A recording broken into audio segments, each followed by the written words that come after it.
Здравейте, YouTube! Аз съм Грагонок и сега ще ви представя Farisol Gaming. IP-то ще е в описанието. Сега ще ви покажа спауна. На тук ще отидем към едни портали, които водят към три различни свята.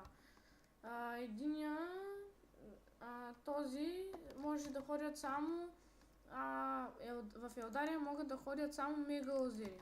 Мегаозер се заплаща с SMS. Това е World свободен. Целият сървър може да ходи там. Това е Medieval. Там може да се ходи само с само от супер озер. Така.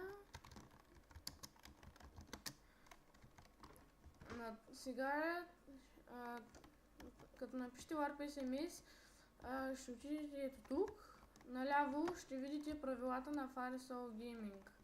Още не са направени, но в скоро време ще бъдат готови. Тук са SMS услугите, тук ще ви обясняват как можете да пратите SMS. Връщаме се на спауна.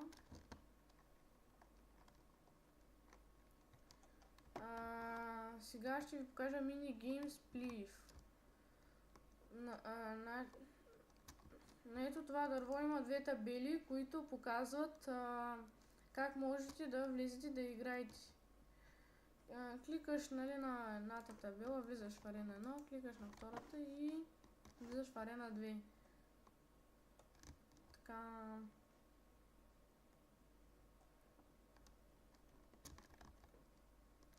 Това са минигейм The Laos 2.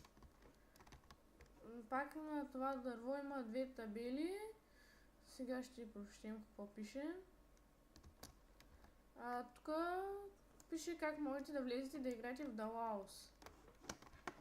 Вие ще го разгледате. Може би.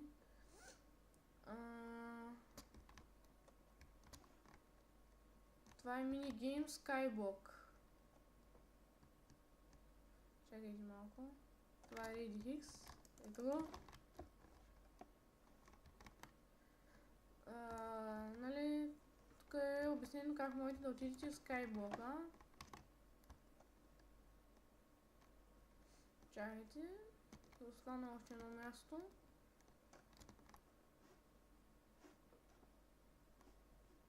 Не, навсякъде съм показал.